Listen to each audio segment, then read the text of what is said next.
Selamat pagi, Pater. Yang pertama terkait permandian,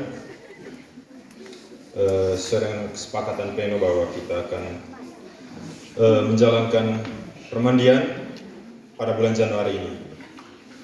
Dan sudah diberitahu tadi bahwa batasnya hari Sabtu dan juga prosesnya itu penting karena baru-baru kami secara terpaksa mengembalikan umat yang langsung datang ke pastoran untuk daftar permandian. Karena kita sudah konsisten dengan kesepakatan bersama, maka kita menjalankan kesepakatan itu. Ada rasa tidak enak di hati, tapi itulah kadang perlu juga untuk rasa tidak enak supaya maju.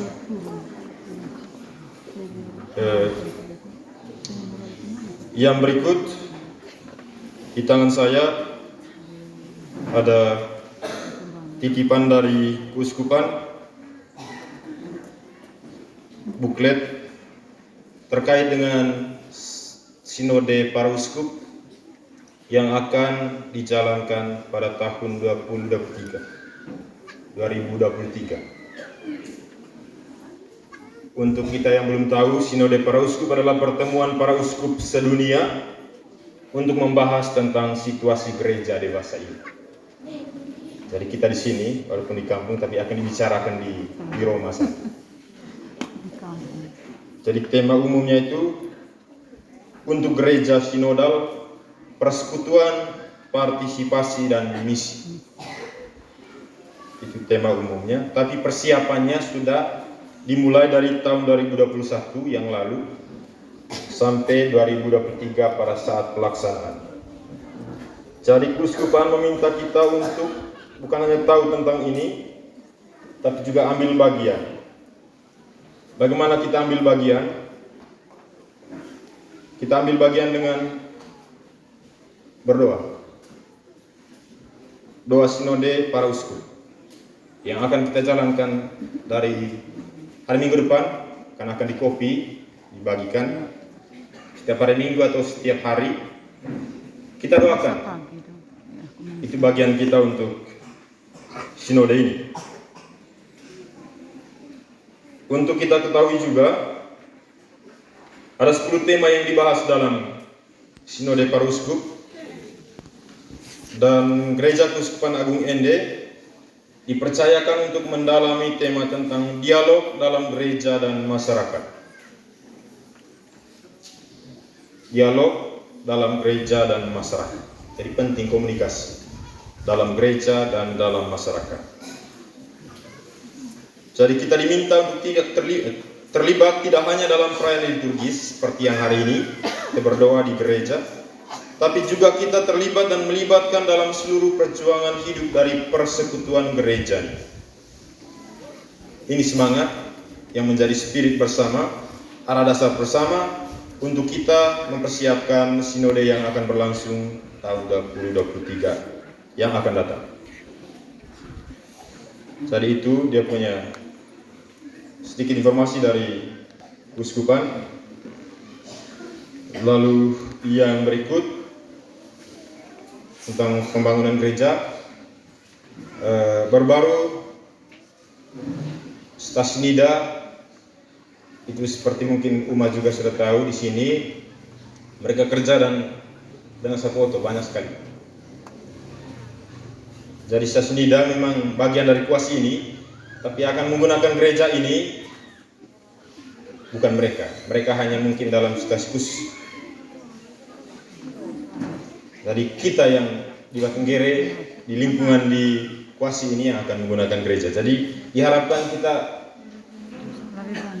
istilahnya lebih banyak berpartisipasi karena kita lebih dekat dan juga kita akan juga menggunakan lebih banyak gereja yang kita sedang dirikan ini. Jadi kami mengharapkan bahwa kita ambil bagian lebih besar, lebih banyak dan lebih total. Lalu untuk diperhatikan, kalaupun ketua panitia tidak ada, tukang tetap ada dan kita semua tetap kerja. Jadi tidak ada alasan yang bilang karena ketua panitia tiada maka kita tidak kerja. kita tetap kerja sesuai dengan arahan om-om yang sudah kita percayakan sebagai tukang. Yang terakhir, tiba saatnya untuk saya memberi kesempatan kepada Romo baru yang selama ini kita tanya-tanyakan, kita penasarankan, kita cari di Facebook tapi tidak dapat dia punya Facebooknya, nomor WA juga tidak ada.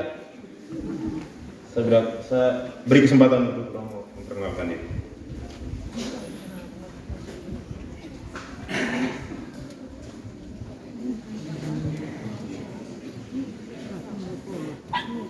Selamat berhari minggu untuk kita semua. Selamat Romo. Baik, saya perkenalkan diri. Nama lengkap Romo Moses Yohanes Lele.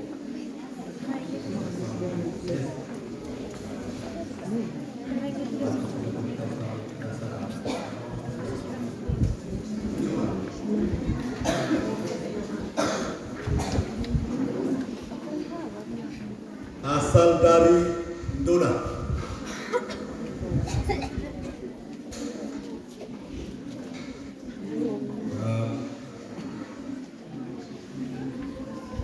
Kita habiskan jadi imam baru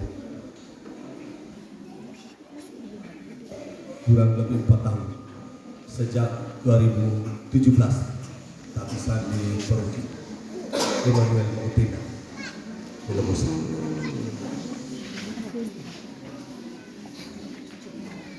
Sebagaimana SK Bapak Uskup, saya akan jadi pastor kuasi paroki ini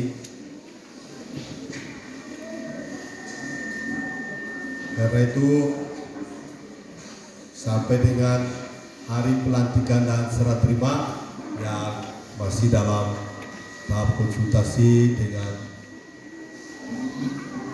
Romo Fikep Ninde dan juga Pater Charles selaku administrator paroki selama ini. Saya sangat bersyukur karena Pater Charles melalui Pater Erik selama ini sudah bersama dengan umat Bapak-Bapak sekalian di sini. Dalam bayangan saya benar-benar tidak tahu tentang perkembangan di sini, lalu juga tidak terlalu tahu, belum kenal banyak orang yang bisa dihubungi untuk tahu sedikit. Jujur saya baru tiba di sini baru tahu situasi pastoral. Jadi saat tiba 2 hari lalu sudah hampir malam, banyak yang belum tahu. Lalu banyak dengar cerita dalam sharing bersama dengan Pater dan juga beberapa para pengurus misionaris pastoral. Jadi sabar tahu tentang Batu Gede. Dan juga ini yang datang 2 hari lalu itu baru datang pertama kali. Meskipun orang ini juga dengan ada sebatas lewat dua di satu kecil. Terima kasih Bapak Mama, Pater Erik, terima kasih sudah terima saya.